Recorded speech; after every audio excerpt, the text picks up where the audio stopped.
Good day, people. Good day, people. Hey, man, we back in here today, man, for another episode of Relationships Are Us. I am the relationship guru, Big Goo. I'm also, you know who I'm with today. I'm with the specialist, Dee Love Jones. Hey, what's up? What's up? We back in this thing. Yeah, man, we back in this thing. We ain't gonna keep them. We ain't got much time today, so we ain't gonna keep them too long. So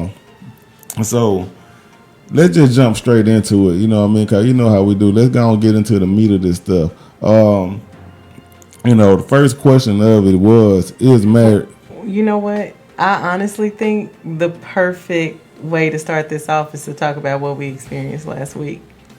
right? I You know had what I'm two. saying? Yeah, I had I two know that's experiences. part of the. Oh, you had two experiences, right, I had right. two. So I think the perfect way to really usher in this subject is to talk about our personal experience. And Right. so, what we experienced last week, and love is in the air. Marriage is the topic of the hour. It is. Yeah. It is. It is. So go ahead and So what you got to say about it? Well, What your experience was? listen, well, first of all, I want to say that one of our mutual friends, who will be unnamed, I don't know when Big Goo found out, but I found out literally less than 24 hours before that one of my very close friends was gonna get married, and she just called me. She's like, "Hey, what you doing tomorrow?" I was like, um, ran off a list of things that I was doing. She's like, "Well, can you come by the house at 4?" I'm like, "Wait, oh, I mean, okay, sure. What's up?" She's like, "Yeah, we're gonna get married." I was like, "Wait, what?" And we witnessed last week literally throwing caution to the wind, connecting spiritually, emotionally, physically, and all of those things. Two people decide that they didn't care about traditions and expectations of other people, that they were going to get married and they were going to act on it immediately. And so they literally got married in a park in the city of Atlanta. Right, and it No. was special. It was one of them things, like you said, like they didn't care about tradition and nothing. And I thought it was very inspirational. You asked me because people, they do things just for a show, and I think that we got to witness something that was special because it wasn't for a show. It was something that they wanted to do, and what it showed me, because I had called her and I told her, I said, what it showed me was like, you know what, can you call at the last minute and say, you know what, I'm doing this. This is this special, and I'm doing this, and who actually gonna show up? Yep. You know what I mean? And so those are the people who really deserve to witness it. The ones that now, and not They saying know that how important it is. you're They right, just drop everything. and just come. Not saying that now. I can count, like I told her, I can count maybe 4 or 5, maybe 6 people that that I know that would have been there, like for real, that I know personally. I don't know who she know personally, but I know, well, maybe 4 or 5 people that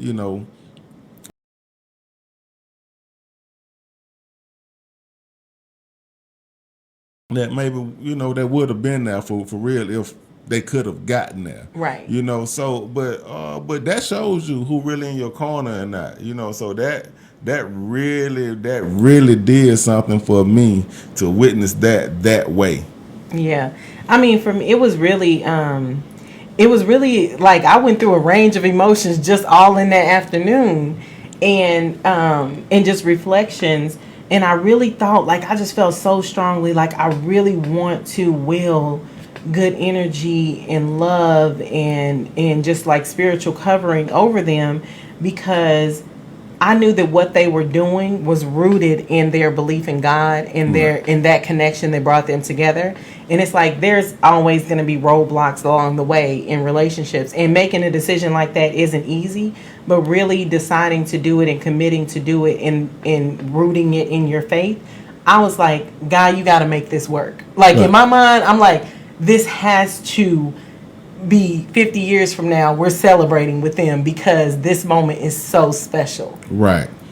Hey man, it just empowering. You were right. I guess that was the perfect way Yeah, because to bring it in. we witnessed that together. We witnessed that. You know what I'm saying? So in going into it, I guess like I'm saying, we got to get to the question. Is marriage necessary? Is it necessary? And then I know we got some things up under that, saying they go into that. But the overall question, is it really necessary? So just, ladies first, from your opinion, or whatever your intuition may be, is it necessary? I don't think you can answer that just one way. Like, I don't think you could just say, yes, marriage is necessary. Because especially when you look at the facts and the data and you realize that so many marriages have failed, then you think, like, is it really necessary for everyone, right? And then we also are kind of in this space where people are defining what their relationships are for them. Like, this is the type of relationship that I'm interested in being a part of, and this is what works for me, and I found someone who believes that works for them, and it's non-traditional, right? Right. So to say, is it necessary, I would say it all depends on the individual and the couple, right? Right. Like the institution of marriage, if we talk about the institution of marriage, even that in itself has changed so much. Like traditional marriage exists, but there's a lot of holes that have been poked in traditional marriage that have kind of made even people who have strong beliefs towards traditional marriage question it, right? Right. I am hopeless in the regard of, like, as it relates to marriage, and I truly believe that I can be the exception to the rule if I just take my time and do it right. So is marriage necessary? For me it is. Like, I see it in my future. No, like, no matter how many failures I've experienced and how many failures I've seen around me, traditional marriage in that regard, monogamy, love, all of those things, I still need those things in my life, and I have no ability to abandon that belief no matter what I've seen. So for me, I'll say personally, I feel that marriage is necessary, but I definitely think that, it also depends on the people, because some people just cannot get with it. Right.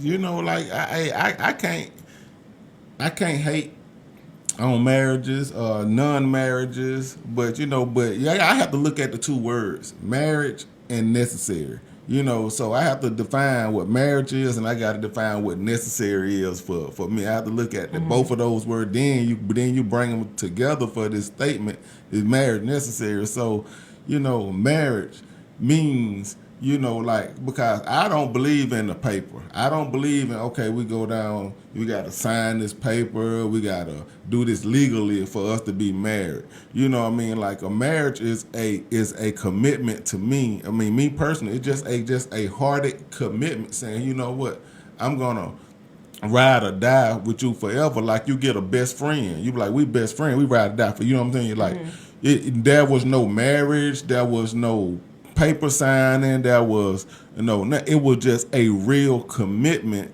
to each other as best friends. Mother, son, daughter, however your children, that this commitment can't, I just think having the ability to make a certain commitment, and some people are not capable of making a commitment to another person, whether it's in marriage or whether it's in friendship or whether it's in anything. They just can't make that commitment. Right. So is it necessary? Now, necessary, now this is a slippery slope, guys. And what's necessary, is things that because we do a lot of things that's not necessary. We don't necessarily have to do them. Right. We don't necessarily need it.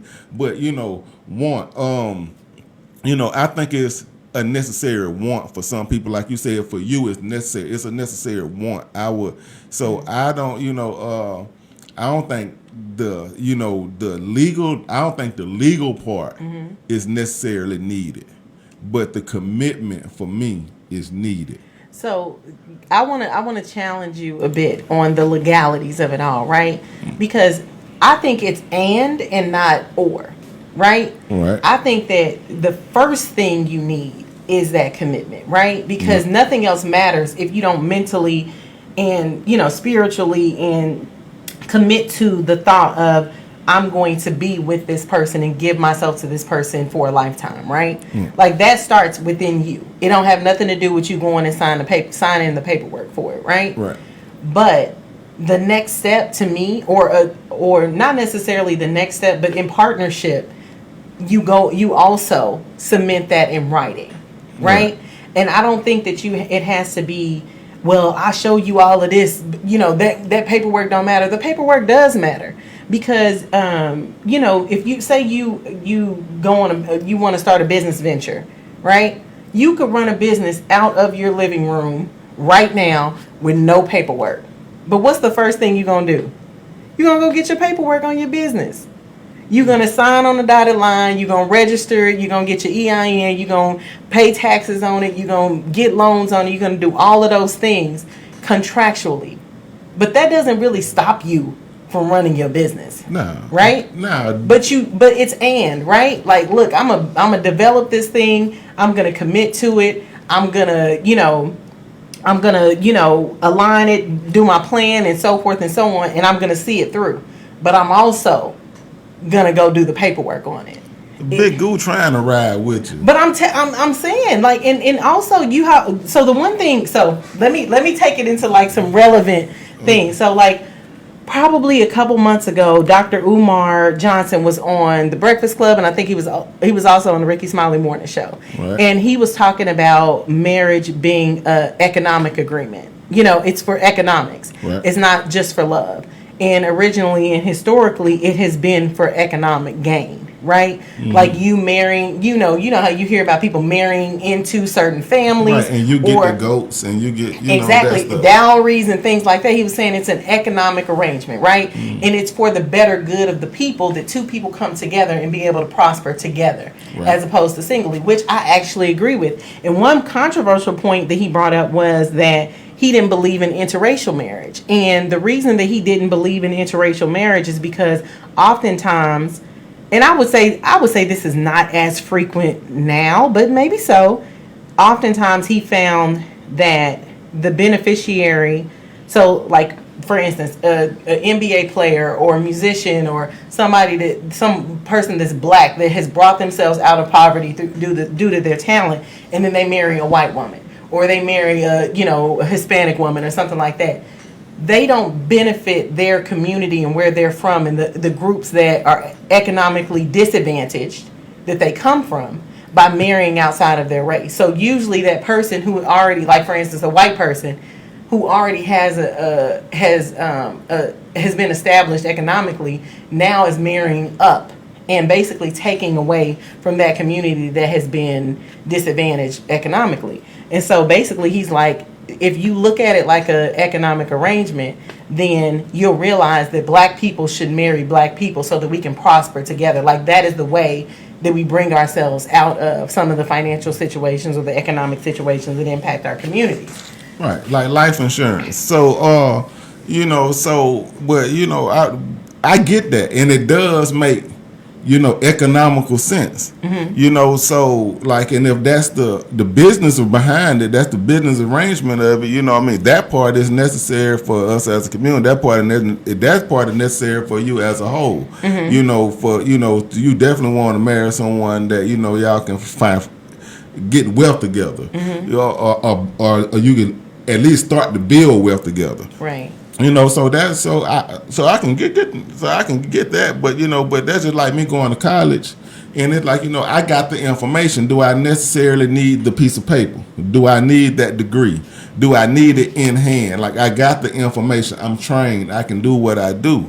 Mm-hmm. So yes, like you were saying, yes, you can start a business without having your paperwork together. You can run your business. You know what I'm saying? You can be in a relationship without a marriage. You don't need a marriage certificate to say I love you. You don't need, a judge to sign off on it to say I love you. You know what I'm saying? Only when you get to the legality of it, when you say, okay, this person passed, who's gonna bury him? Mm-hmm. Or what I'm saying? Or I was their husband, I was their wife, I need to go on their bank account, I need to get their money, because what I'm saying, because you're entitled to that to do what you need to do. So the legality of it, but the gist of what love is and what marriage is, it's still gonna be what it is to me personally. Like I don't need, nobody else to co-sign my love for you. Like, but you do realize that that's not a co-sign. Like they gonna marry you regardless. And whether you could come in, you could grab somebody off the street, walk into the courthouse with that person. As long as both y'all got y'all documentation, boom, they gonna sign. So it's not a cosign in the sense of like they're validating your love. It's just a legal. To me, it's just a natural continuation of that agreement. So do we get away from what the Bible said, the biblical? Some people got religious beliefs, like so in some religion, you know what I'm saying, if you sleep with a woman, you know what I'm saying, that's who you with. That's right. So and you can have as many wives as you can feed. So sometimes people want to bring in parts of the religion that they agree with and leave out other parts of religion that they don't agree with. I mean, if we even think about polygamous relationships, half the time people are living or having polygamous relationships do not actually qualify to be in a polygamous relationship. There are broke men right now that come from cultures that allow polygamy that have multiple wives and they cannot afford to take care of them. Right. So I think that happens all the time, and not just on one end, and not just from an American perspective, right. But I think it happens all the time that people say, "I'm going to extract that point, that part of my belief system or what I believe because it benefits me." Right. So what is the qualification? Because I never knew the qualifications of to be in those type of relationships. You said because some men don't even qualify. So what's the qualification? When I say qualify, it is literally just feeding off of what you just said. As far as like, as long as you can take care of them. Some men cannot afford to take care of multiple wives. So they give their multiple wives just a little. So their wives are suffering in this polygamous relationship, and that's happening. You know what I'm saying? That's a lot to manage. You have to be able to manage not just your finances, but your time, your emotions, your everything. Women need a lot. Women. And I'm not saying like need and like like it's a burden, but but it's a lot when it comes to caring for a woman.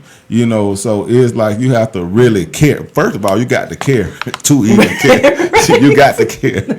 Like a lot of people getting in these situations, they don't care. Like they just but they only did it for the economical reasons, and they don't even care.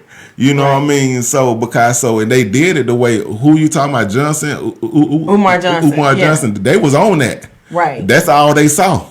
They, so they say that, what, I see that young lady over there and she got a nice house, she got a car, a career, etc. I'm gonna link up with her because she can put me in a better position, and but he don't really care about her. True story. I mean, listen, don't get me started. I already know.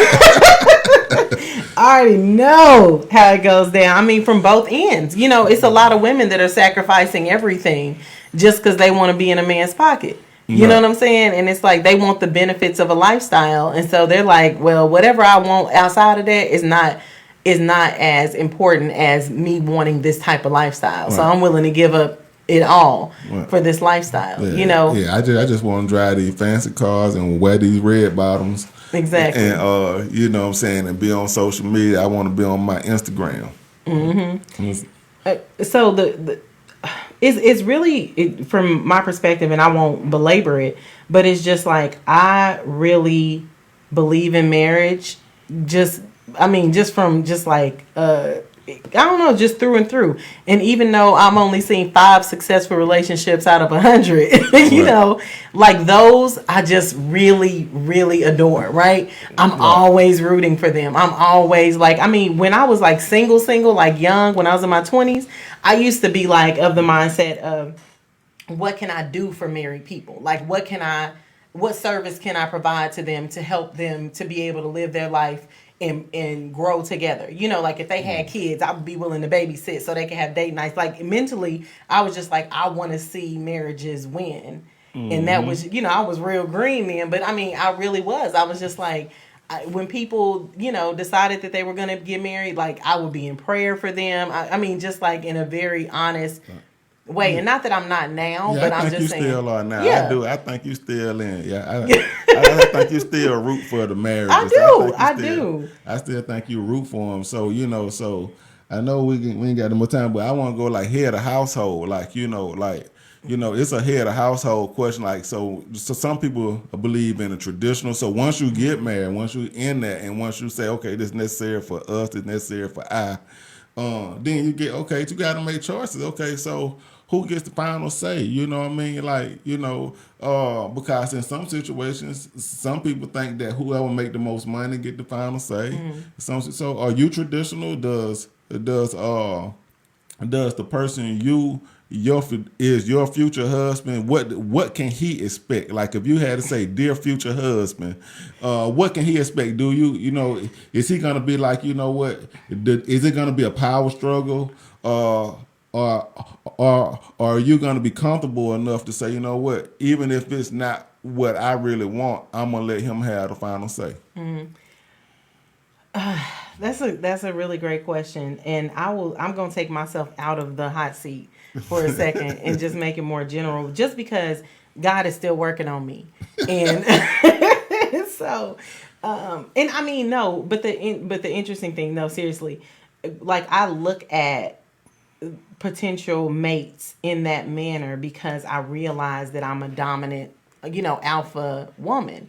I mean, I still have a very, strong feminine side, and I actually do want someone that I can trust and kind of allow me to let my guard down and allow them to take the lead. But I also realize that once you've been kind of the decision maker for so long, it's difficult to do. And so I may be overly critical of what this man, how this man needs to measure up in Right. order for me to submit in that way. And I think I lean more to like submit yourself one to another as opposed to just the woman being submissive to the man in that regard. Like I just think we're all humans and we're all different people. So I don't think that the relationship is just going to be like he's the man, so he's the final say and he's this. But I also think you have to know when to back down, and you have to know when to say what you have to say. But I mean, as a man, you might be in a relationship and your significant other may be very passionate about something, and you might have to say, "I'm gonna let her get her way." Yeah, On you have this, to. Yeah, you got to it's say. not all just about like I'm the man. Yeah, I'm you got to. dominating you. Rule of thumb. For our men, listen. You know what I'm saying, you got to give more yeses than you do nos, but you got to be careful with your yeses, and you got to know when to say no. But however, though, the hardest part of life is playing your role. So now, just cause God give you free will doesn't mean that you ain't got a role to play. So this my thing is we both gonna be submissive to God. We're gonna both be submissive to what roles we supposed to play. You know what I'm saying? It ain't my fault I got cast in this role. It ain't your fault you got cast in that role. But are you man enough or are you woman enough to play your role? And it ain't about, we're not, you know what I'm saying? You ain't got to worry about submitting to me as long as you submitting to God, and you just play your role. You know what I mean? And people, they have a hard time internalizing that part because they think somebody trying to control them, tell them what to do, but Right. their insecurities. But play you know what I'm saying? You was born, you read the scriptures, if you got the same faith as I have, you understand what help make mean. You understand like this was here before us.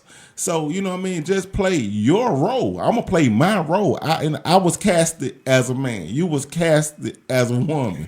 Like, so you ain't got to worry. So let's just get out of going back and forth with each other and understand we both have a role to play. So now then I'm gonna say this real quick, but then it goes to leadership, talking about head of household. You need to go back to leadership. Each leader, if you a real leader, you really understand already that you can't lead in every single moment. The best leaders are the best followers, so you have to know when to follow. You have to know that you're following, and when it's your time and when you are called to lead, you just hope that you can be the best leader in that moment. You only lead in moments. You only follow in moments. You don't live your whole life leading the charge. You don't live your whole life being, but you're gonna play your role, your part. You're gonna follow whatever you have to follow. Then when it's your time to lead, hopefully you did your research and you learn how to be a leader. So when you ask to be a leader, you can be a leader. So that's gonna be times in every relationship that as a husband or a wife, you're gonna be asked to lead because something gonna fall on your plate that you got the knowledge of, you got the expertise of, and real leaders know when to let things happen. Yeah, and so I will say, from my perspective, I mean, like I said, God is still working on me, but I acknowledge that. Like, I'm not, like, I think that, I mean, I want to welcome that into my life, a man who I can trust to lead.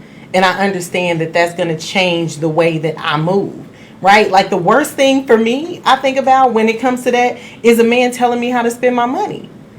But I recognize that I'm going to have to submit in that way because it's not just to me anymore. But like I mean, I'm not saying I blow money, but I definitely would probably spend differently if I was in a relationship. You know what I'm saying? And so if I got with a man that was more frugal and was more of a money person and wanted to see where everything was going, we might have some problems.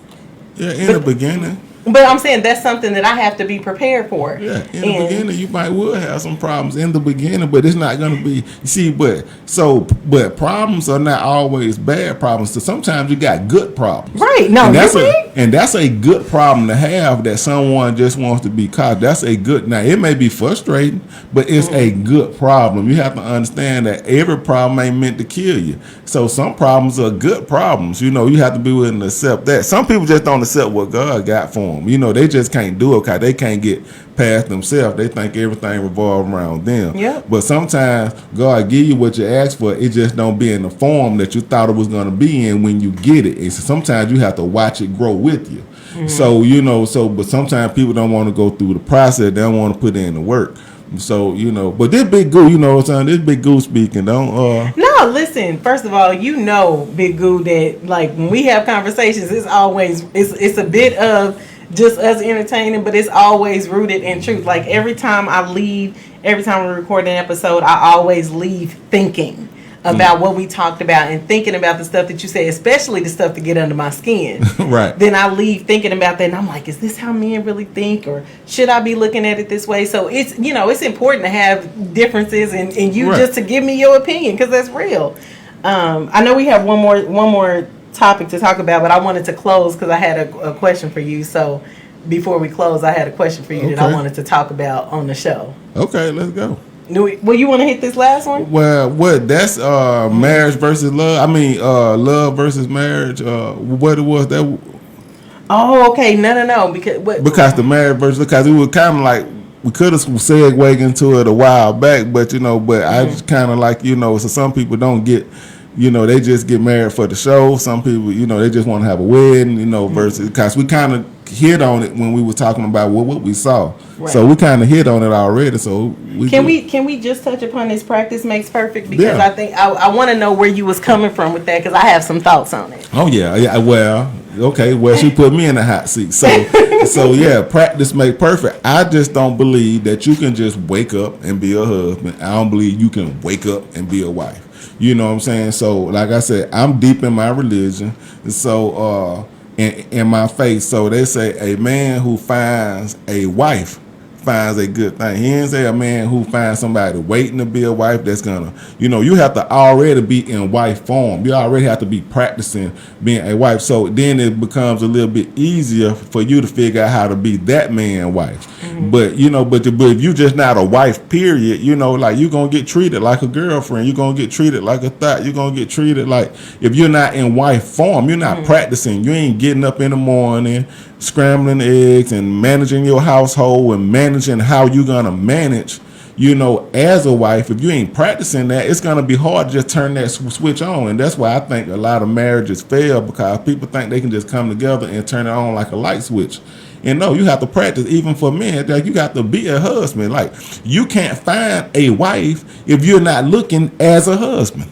You know what I mean? You can't be looking as a player. You know what I'm saying? You're going to find a trick. You know what I'm saying? You know, you still trying to be a player, and that's how you end up with these floozies. And I mean, and like, so I made the mistake because I understand, like, my standpoint and where I wasn't looking as a husband. Mm-hmm. I wasn't practicing being a husband. So I saw what I saw, and it wasn't what it was. Right. With that said, when you said practice makes perfect, what I thought, my mind immediately went to people who have been married and had failed marriages, and the burden that they carry as a result of that. And so, I mean, while I don't think any of us are going into marriage and saying, well, if it don't work out, I can always get a divorce. But I think it does, it's like a death, Yeah. going through a divorce. And I think that the one takeaway from that point is that people need to forgive themselves, especially black people, right? Because we literally have had to learn as we go. And we've literally had to kind of bump our heads. And oftentimes bumping your head is going through a divorce or marrying the wrong person. And it's like, if we could all just give ourselves some grace and give even our former partners some grace to say, look, we wasn't ready and we didn't know what the right path was. And I mean, while we're not trying to will them into our present, I'm saying just giving that forgiveness to say, we didn't necessarily have the example, so we tried to figure it out on our own and we failed. But guess what? Practice makes perfect. So that's what I got from that. Okay. So like I'm when glad you're you thinking got about it. going into another situation and you're thinking about opening your heart again or trying to do it the right way, remember to forgive yourself and understand that we are all learning as we go. And we're all overcoming generational curses and overcoming failures of the past and so forth and so on. And it's like, I think that when we're thinking about marriage and we're thinking about relationships in general, it's like, think about all of those mistakes or all of those things where you're like, I should have known better, and give yourself some grace and understand that maybe that was what made you the best husband or the best wife that you're about to be to this person. Right. And you know what? And I would give myself some grace with the part that you lose me. I was talking about the other person. No, you give them grace. It's not to say I'm gonna try you again. No. But no. What you know that forgiveness is not for them, it's for you. Right. It's You to say, forgive, but I don't understand. But I'm just trying to get an understanding of what you're saying here what I'm saying is because I'm not saying you expect them to change. Maybe they haven't had that revelation that you've had, or maybe they didn't have the opportunity to reevaluate themselves and say, this is where I went wrong. But you leave them there. I'm not saying you try to repair them or bring them to where you are. I'm just saying forgive them and say maybe you didn't have the example that you needed. And it might take them a lot more practice and they may or may not get it, but it's not going to affect you because you've forgiven them and you've moved on. okay. Yeah, I'm not saying they not responsible. I'm just saying, look, give them to God. Right. Hey, you know what I'm saying? Hey, here you go, Father. Here you go, Father. You can definitely have them, Father. Hey, so, but hey, I just wanted to make sure we was on the same page with that, because because I feel but and that's the hardest. That's another hard thing for people to do is to forgive themselves, because you have so many expectations for yourself. You got such high standards for yourself, and it's sometimes when you wake up and you be like, "Dang man, how did I get in this situation, exactly. man? Like I'm supposed to be better than this." I'm supposed to, I should have saw this. Yep. I supposed to know this. And you know what? And so sometimes your journey is your journey, man. Like I say, people, here's what I've been saying here lately. And you know what I'm saying? And you can use this, you have to know what a fairy tale is, and you have to know what a tragedy is. And, so in most fairy tales, they begin rough. You know what I mean? Like if you look at Cinderella, you look at the fairy tale. They begin rough. They begin rough, but the ending is what make it a fairy tale. When you get to ride off into the sunset, when it's happily ever after. You get so your happily ever after may be coming. You just can't give up on it. Now, a tragedy always starts out great. First of all, you didn't. Hold on, wait. You can stop right there. You can stop. Literally, when you said that, it was like ding. Like you absolutely right. Go ahead. Right. I couldn't, but that spoke to me. Right. That tragedy starts out great. You know what I'm saying? But it's the ending. What's gonna determine whether it's a tragedy or a fairy tale is how it ends. And you have so much control in managing how your story ends. You know what I mean? We've been through some things. We got some scars. We got some war wounds, but that's just part of the story. But that ain't the way it has to end. Like we still have an opportunity to make a fairy tale.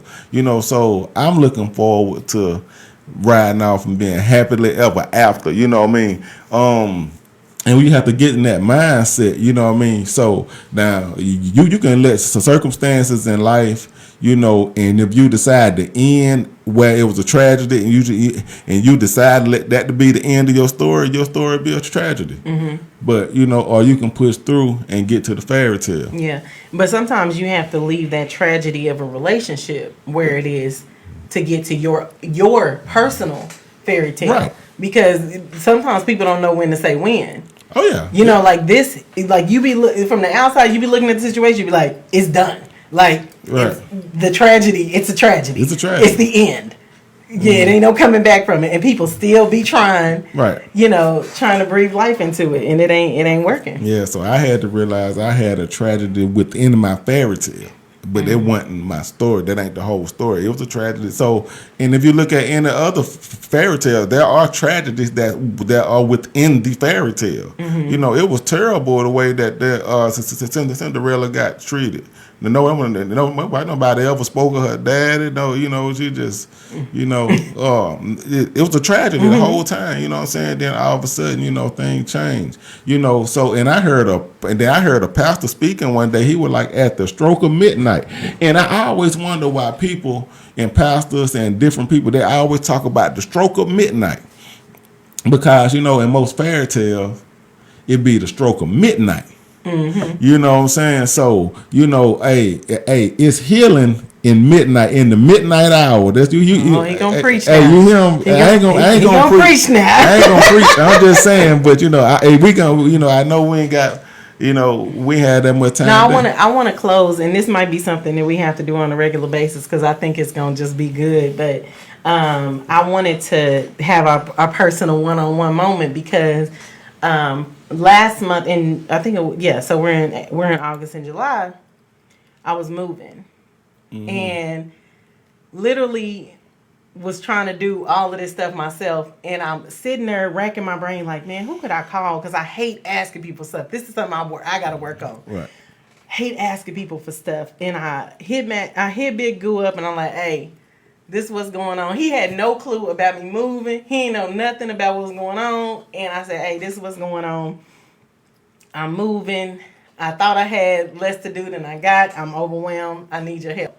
He said, what time you want me to be there? Like literally, I can come at this moment or tell me a time later today. Like that was it. And so after it was said and done and he came and he helped me move all of my crap and get rid of stuff and all of this stuff, you said something that stuck with me before you left, and I was just like, I don't know. I was just like, what was your overall perception to make you say that? And you said, you was like, man, he's like, we gonna have to get you a husband. Like before you left, and I was just like, it was so random to me. It was so random to me, and I sat there and I was like, dang, because well, first of all, I'll say personally.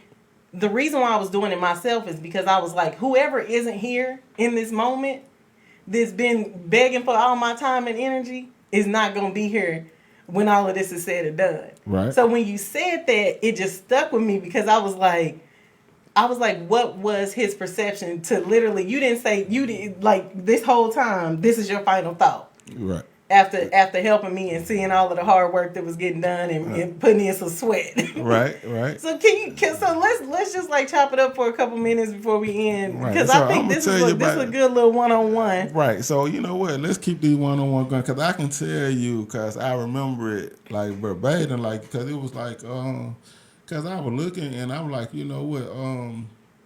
Because I know how I feel about, you know, my people. I know how I feel, and especially if it's a woman that, you know, that I plan on being with, you know. So I'm like, you know what now, like, and I just felt like you a quality person. I just felt like, you know what, there's no way that, you know, a person like you, like, you know, should be, you know, like without, like, no, I like, so in my mind, I'm like, you know what?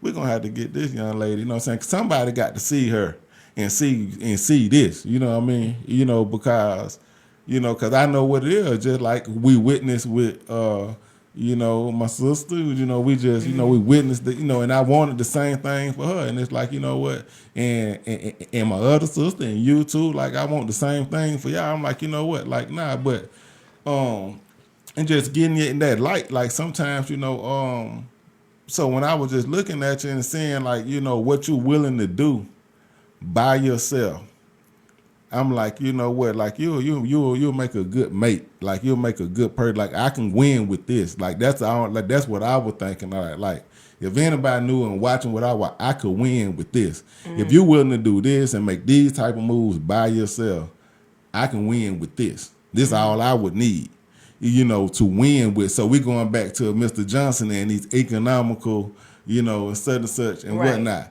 And I know when I said, and you were like, I done been down there, because maybe men do see that.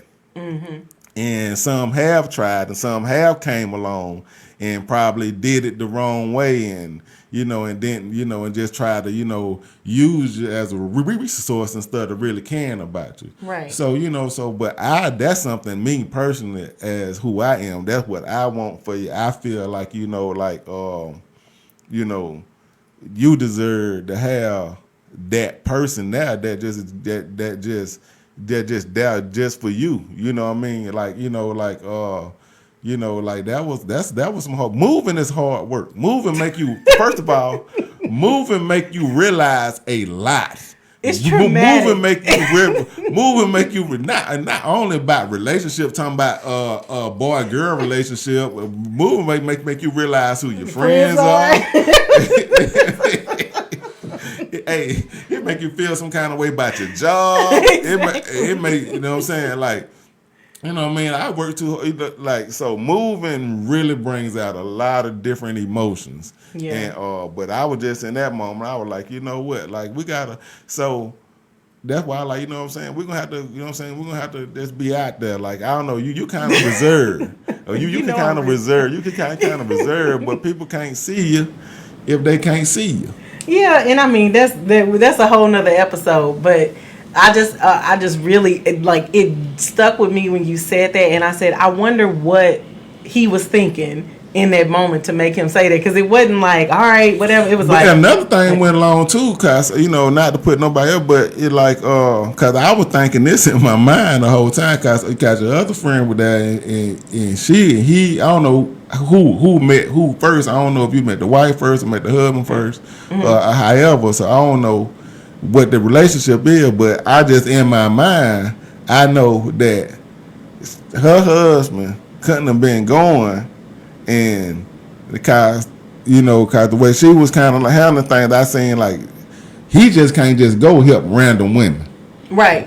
No, I don't care how long you been knowing her, such and such. Like now you ain't finna just be going, and because a lot of women be like, you get your own husband. Right. No, and I will tell you that literally, she be like, you're gonna go do this, but he will offer it up himself, because I just have a relationship. But that's one of my best friends. She is one of my best friends. Okay. And so it's mutual. It's like they feel like I'm their family. Like they both gonna ride or die for me. Right. But absolutely, she gonna be like, hey, we about to go do this until it's done. So that was like, So she had to. I was saying I kind of felt like she was leading charge. But if it just would have been like, cause I done seen people ask other people's husbands to do stuff, and their wife be like, you know what? I mean, like, and they were friends like before they even met them. You know what I mean? Like, so like if me and you, and then you call me, then now all of a sudden, I got somebody. They like, you like, hold on, like, then she like, hold on, what you going on running over there for her for? You know what I mean? Like, what, so people look at that. So it's like, so you see a lot, man. Moving